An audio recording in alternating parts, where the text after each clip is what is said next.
Speaker, and let me set this out very clearly.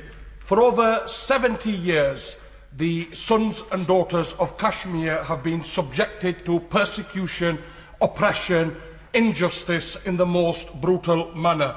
For over 70 years, they have been butchered, maimed and killed at the hands of an occupying Indian military operating under the draconian Armed Forces Special Powers Act, and for over 70 years they have had their rights eroded, had their freedom stripped away and had their self-determination denied.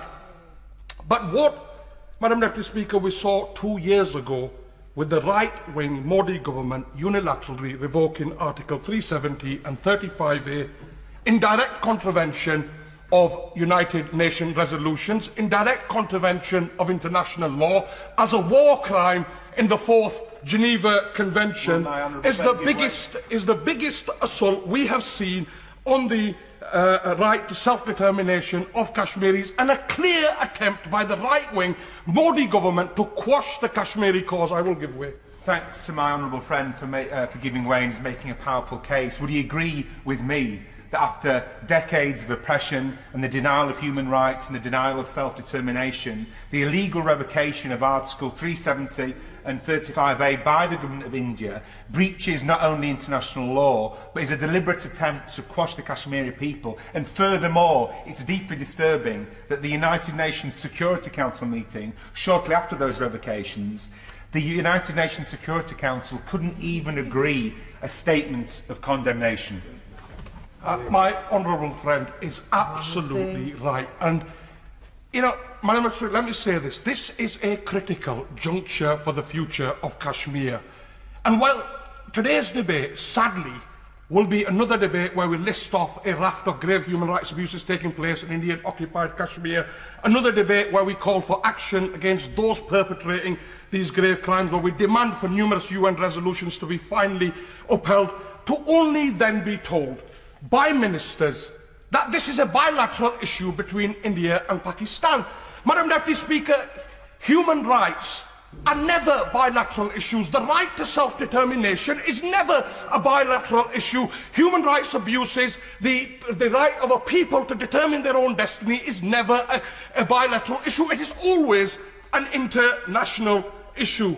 And let me say this, what message do we in this House send to the Kashmiris? Does a Kashmiri child not feel the same pain as any other child? Does a Kashmiri child not bleed in the same way as any other child? Is a Kashmiri child's life not worth the same as any other child's life?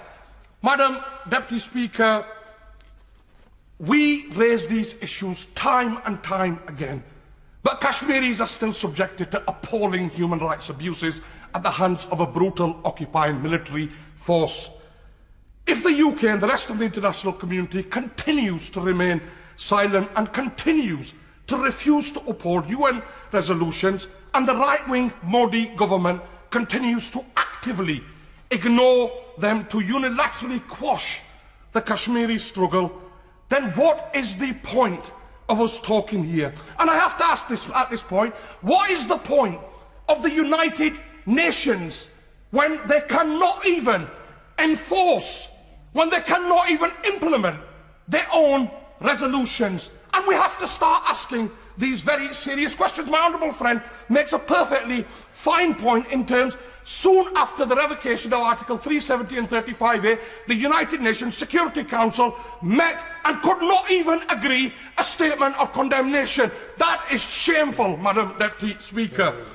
We are at a critical point, like I've said, that will decide the future of Kashmir forever. That just talking about Kashmir will not suffice any longer, because whilst we talk and debate, innocent Kashmiri men, women and children continue to be cut down in the streets and their right to self-determination eroded further and further by the day. Instead, this is a time when we must start demanding and forcing real action of our government and of the international community. Madam Deputy Speaker, as a British Kashmiri, as a proud British Kashmiri, I can't do justice to this debate in 4 minutes. Those that have seen me in this chamber know I've spoken, instigated, led on debates in this chamber time and time again. But my final comments as a proud British Kashmiri will be this. And let me be absolutely crystal clear about this. The Kashmiris are not begging the international community. The Kashmiris do not bow before the international community. The Kashmiris around the world unite to demand our birthright to self-determination and to determine our own destiny.